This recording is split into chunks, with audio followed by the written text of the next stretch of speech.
What would you recommend to other states and provinces that are considering deregulation of electricity? Stay clear of electricity deregulation. This has been a major public policy failure in Alberta that, as we said in the past, has cost anywhere between $8 and $10 billion extra for consumers. Those are the total costs. Stay clear of deregulation, and you just have to look at some of the American jurisdictions who have tried this and are now trying to reverse it because they see the consequences of this, whether it's in California or whether it's in Pennsylvania, whether it's in New York. Regulatory groups are having second thoughts about how this works. Doesn't. Okay. I've spoken to people in the industry who have said that raising the cost of consumers' electricity prices will motivate people to reduce their consumption, and this will be in effect better for the environment. How would you respond to this? Well, I've heard that argument from the Conservatives, but electricity is an essential service and it has to be affordable.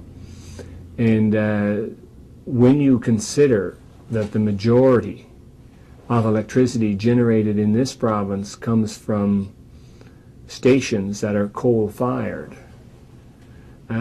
we have to change how that electricity is generated. And the easiest way to change that is by encouraging CO2 sequestration. Alberta is ideally set up for this because we have such a large base load of generation that is coal-fired.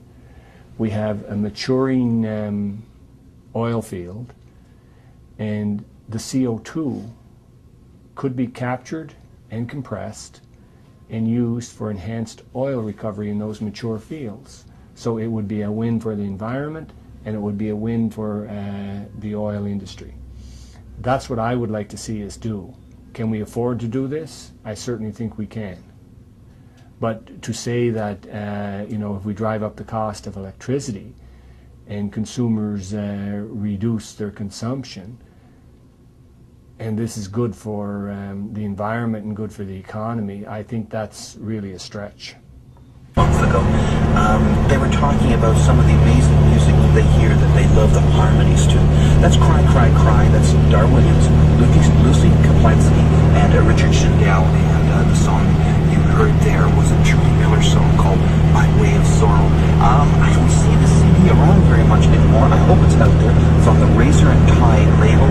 Believe it or not, it goes all the way back 7 years ago, and it still stands up incredibly well.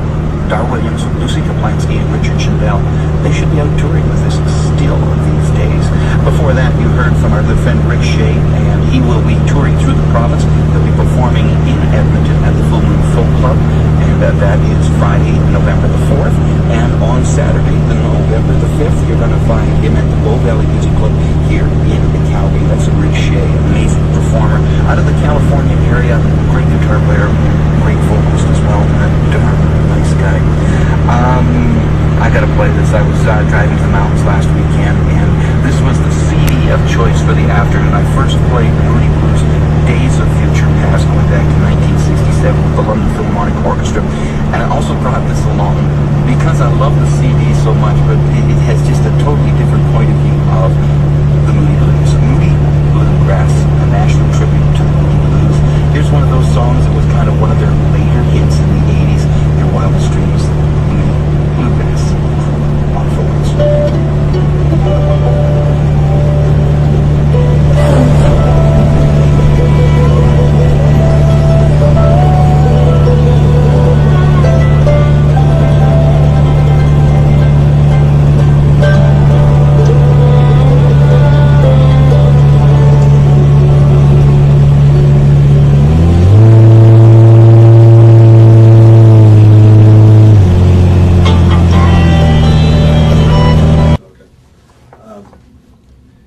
If the Liberals came to power, what would you do about deregulation of electricity? The first thing that we would do is get rid of this power by the hour scheme that is currently going on at the power pool, where Get rid of spot pricing. we would get rid of that. it would be averaged. That's the first thing that we would have to do, because this system does not work. Why should the most expensive electricity generated at the end of that hour set the price for all the other forms of generation? You want to let that ring out before we... Yeah. I just got to turn that off. Even had it on vibrate, it was still too loud. Okay. What happens whenever you have power by the hour is the most expensive form of generation sets the price for everyone else. And you have coal-fired generation that costs less than 2.5 cents per kilowatt hour, enjoying the price of 9 or 10 cents that's set by the high-end natural gas generation. That's not a market that works. That's price gouging to the consumers, and that has to be stopped. Like, power by the hour doesn't work for the consumers. It works for the generators, but it doesn't work for the consumers, and that's the first thing we would do, is get rid of that. Okay.